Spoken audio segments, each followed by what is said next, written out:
We gotta keep this a secret from the people. Everybody's gonna be after us, Chopper. I just feel like there's someone following us. Hit the college, Chopper!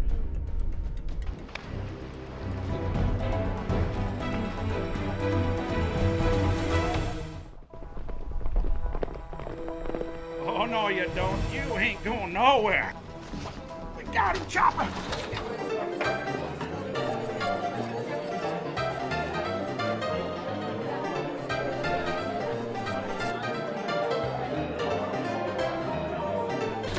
Looking for a dude named Chopper.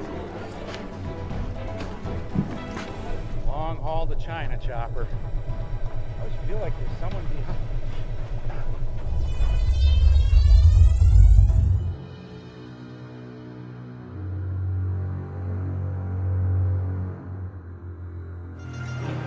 These people sure talk funny, Chopper. Stand the thing they're saying. The Beijing cannabis. What smell? Hey, what is that? Megan, open the window. I don't smell it. That woman dog over there, Chopper. I don't know her name. But the lady holding her name's Chartita. Chopper. Where's the rut? I don't know if I like you. Nor does Chopper. Outlaws Chopper and Gramps claim a new planet for the United States. I think these guys are wanted.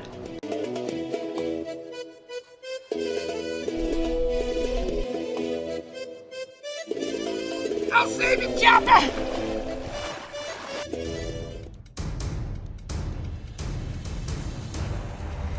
Chopper, you ever heard of social media?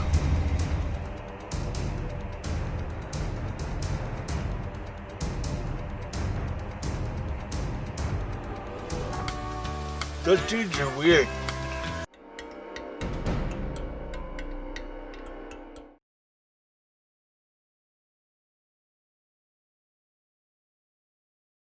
How did Chopper come to this area?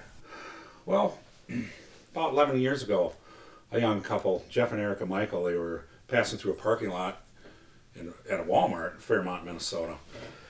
And they seen a sign that said free puppies, and they went over there and looked, and they seen this little fur ball. They chose him and named him Chopper. And, not too much later, Grandpa, old Charlie, he was over visiting, and he kind of got attached to Chopper, and, well, old Charlie became the new master. He got really attached to him, and they kind of went off together, and they were living out by Judson along the riverbank. So tell me about where Chopper grew up. Well, between the riverbank by Judson and in a little camper, and down in New Mexico in the winter, old Charlie, he liked to have the clean air where he could breathe better. As he dragged his oxygen around, dragging on a cigarette, he lived between Judson, North Mankato, and New Mexico. So did Chopper. He's bilingual. He was down there half time also. He's now almost 11 years old. So I know the movie's mostly about Chopper, but tell me a little about yourself. Born and raised in the Mankato area, and I was always interested in the outdoors. In fact, I was in the outdoors. I spent my childhood looking at the clock at school and looking out the window, wishing I was out the window somewhere. And when school was out, I was outside. I spent my life outdoors, kind of an outdoorsy kind of person. And I started filmmaking, probably 20-some years ago, mostly on outdoor subjects. How did you know Chopper had the gift of stardom? You know, he was just a little beggar, and he kind of knows how to get his way when he wants to. And everybody likes him. They're always picking him up and holding him and telling him they love him, telling Chopper that they love him. And he's just a friendly dog. He comes at you kind of ferociously wagging his tail to protect the people around him, but he's always wanting attention. How does he get along with the camera? He just loves being in front of the camera. And, of course, he gets a treat for everything he does right, or maybe if he doesn't do it right, we try to get him to do something different. But we keep an eye on Chopper, see what he does, what he already naturally does, and those become the scenes. Scenes are what Chopper already can naturally do, and that's what we do with Chopper.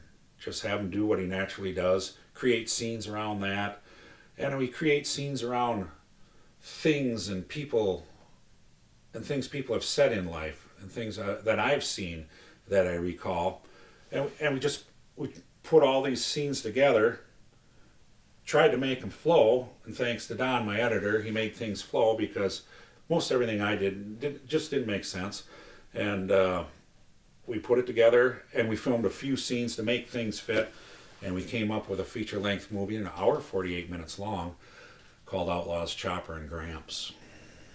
So do you think if people watch the movie, they may see something that may have occurred in their life at some point? Absolutely. There's life's lessons everywhere in here. There's just so many scenes, and there's a lot of scenery. There's a lot of nice scenes and a lot of scenery.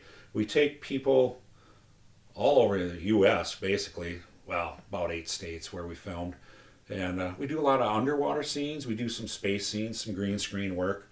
I'd never heard of a green screen until we started doing this movie. And I'd never heard of a voiceover until we did this movie. So there are a lot of local Mankato area people, and there's way too many for you to list off. There is. Is there any way that you could thank them all in one fell swoop? First off, I already did forget a few people in the credits. And I apologize for that right now, for those of you that I forgot. And the rest of everybody, they play a part in here, and we'd kind of say, here's kind of what we want to do, and if you can think something else to say, go ahead and do it.